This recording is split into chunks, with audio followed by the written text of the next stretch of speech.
ధర్మ విజ్ఞాన వైరాగ్య పరమేశ్వర్యశాలినః ఆనందతీర్థ భగవత్పాదాను వందే నిరంతరం. వ్యాసాయ భవనాశాయ శ్రీశాయ గుణరాశయే శుద్ధ్యాయ శుద్ధ విద్యాయ మధ్వాయ చ నమో నమః.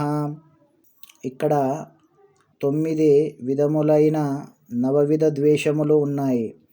మనకి భాగవతంలో ప్రహ్లాదుడు చెప్పినట్టు 9 నవవిధ భక్తులు ఉన్నట్లే 9 నవవిధ ద్వేషములు ఉన్నవి.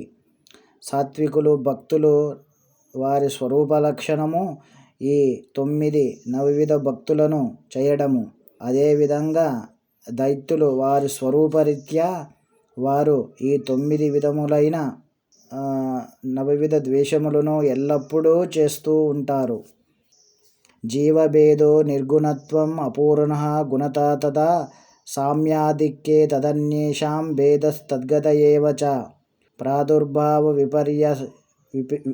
విపర్యస్తద్భక్త ద్వేష ఏవ చ తత్ప్రమాణస్య నిందా చ ద్వేష ఏతే అఖిలామతా. ఈ 2 శ్లోకములలో నవవిధ ద్వేషము లేవి అన్న విషయమును వివరింపబడినది. 1. భగవంతునితో జీవులకు అభేదము తెలియుట, భగవంతుడు నిర్గుణుడని తెలియుట, భగవంతుడు అపూర్ణుడని తెలియుట. 4.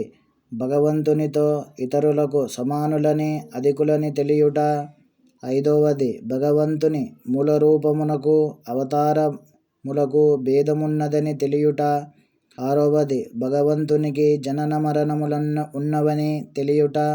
7. విష్ణు భక్తులను ద్వేషించుట. 8. వేదాది శాస్త్రములను అప్రమాణములని తెలియుట. 9. వేద నింద. ఇవి 9 విధములైన ద్వేషములు.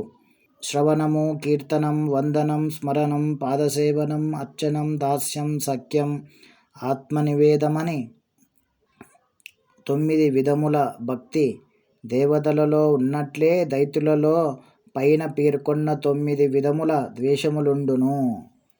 ఇది శ్రీకృష్ణ అర్పణమస్తు.